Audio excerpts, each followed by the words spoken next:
Maayong iligan kanatong tanan. Maayong iligan. Ang atong pagyugpo sa atong Undersecretary Vidal Villanueva III, TESTA Deputy Director General. Can we give him a big round of applause? Ang atong very supportive Chancellor, world-class Chancellor, Attorney Alisidney Ditukalan. Maayong hapon, Chancellor. Atong Regional Director, Rafael Ablugar of Region 10, palakpakan nato for giving Iligan the opportunity to host this prestigious World Skills Competition. Ang atong Provincial Director, Loraya Acas, our host province. Salamat kay ma'am. Kabalo po mga sleepless nights sa inyong team, but you did a good job. Of course, at mga kauban, Miss Reggie Panongbayan of the Iligan Chamber, si Ma'am Grace Salibas, our Investment Director, ug tanan nga mga opisyales nga nakakaroon. Of course, ang atong pride of Region 10 and of MSU IIT, ang mo represent sa China. Again, palakpakan nato sila. Maato sila sa Shanghai karong September. My home council, the Iligan City Technical Education and Skills Development Council. Unique ni kay ato gining gisuportahan ang among TESTA Council. We meet regularly. There's a funding coming from the government. I mentioned to kaganina because the local government believe that when we fund skills development, that will spur further development of the city.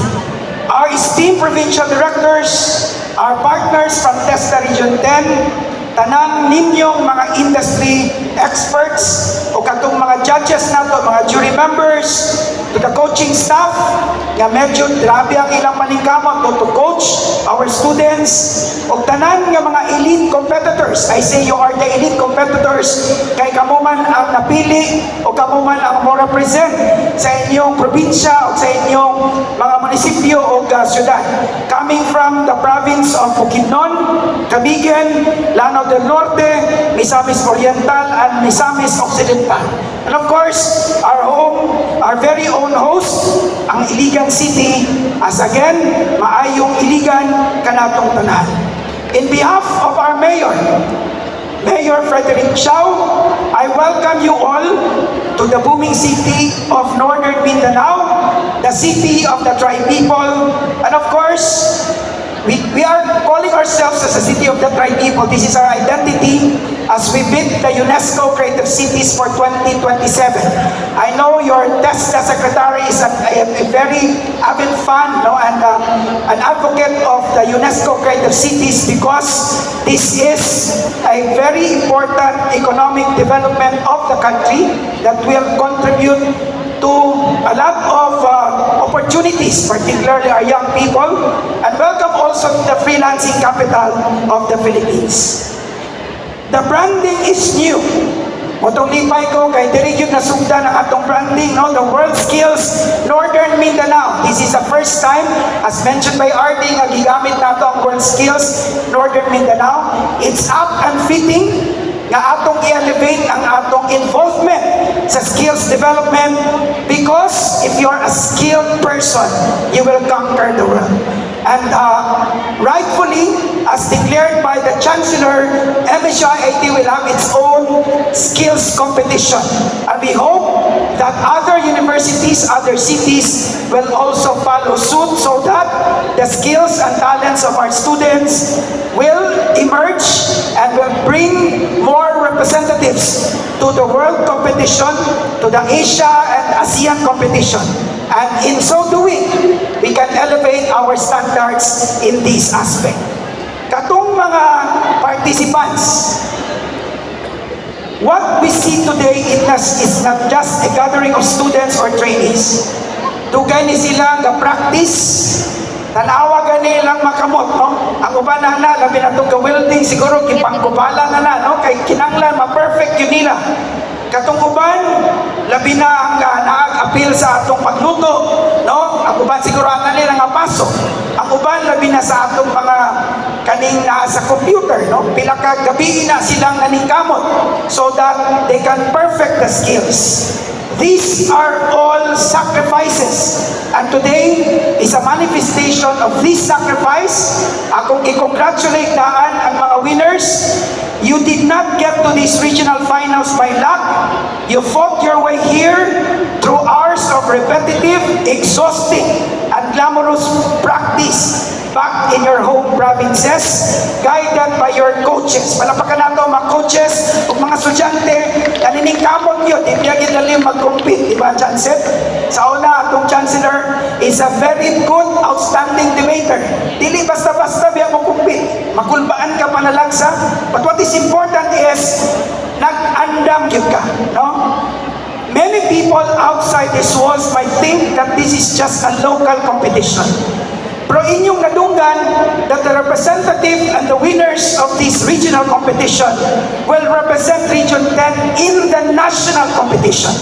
So kana palagdaan is already a pride not only of your school, not only of your province, but the whole of Region 10. So manginaot mi kapag abot dito sa Clark, daghan kag madaog gikan sa Region 10. Kaya ba na nato? So we'll have more representatives atong i-duplicate ang mga talents gikan from IIT, and that's our goal from Region 10, so that the country will feel, og sila pa makulbaan. Pag may kag Region 10, kulba ni mga Region 10, kaya atong mga representatives are really the skilled individuals. O naka-mention to si RD kaganina, nakatukunong atong mga estudyante nga highly skilled, automatic makatrabaho dahil mag-abas ang atong mga employers kanila. This is the challenge. Kinahanglan atong improve that we can do it coming from region, Northern Mindanao. So kaning standards being tested on this floor, there is a MSU IIT, are the exact standards used in Tokyo, in China, in other parts of the world. So inapunta na in the coming years, dili lang IIT ang mag-represent ani. Of course, we pray that there will be more coming from Iligan, but all other tested schools will also represent the Philippines to the world competition. Katong mga athletes, para maning athletes kay Olympics man, no? You are here to prove something profound, that the technical talent of Northern Mindanao does not play catch up to the world. We set the base. It is evident sa atong mga winners coming from IIT. Sa atong mga competitors, dapat maginan ninyo na may mga kontra man no? Can I request you to shake the hands of your competitors kung na may tapat from other cities or municipalities? Pwede? Or just say good luck to them? Kaya mag-abot magin mo. When the countdown hits 0 and the timer starts, the noise in this venue will fade away. The pressure will rise, ang kakulba mo taas, ang atong mga coaches, magkulbaan po sila. But what is important is the focus. You will face the unexpected, including that sudden mandatory 30% change of your test project designed to rattle your composure. So na yung mga ingani, no, kay skills, competition. But what is important is, ang imong preparation today is already a testament of your skills. Just enjoy this experience. In the exact moment of tension, do not panic. Take a deep breath and trust your hands. Trust the muscle memory you have built over the months of grueling preparation. Trust the instincts your coaches have instilled in you. Palapakan nato ning atong mga coaches nga natin nabugas po taon niya atong mga coaches na makadaog ang ilang mga respective students. To the host contingent, Iligan City and Lanao del Norte, protect this home court with integrity, passion, and precision. To our visiting delegation, salamat kayo sa inyong pagbisita sa among maanyag na syudad. Consider Iligan as your home for the next few days.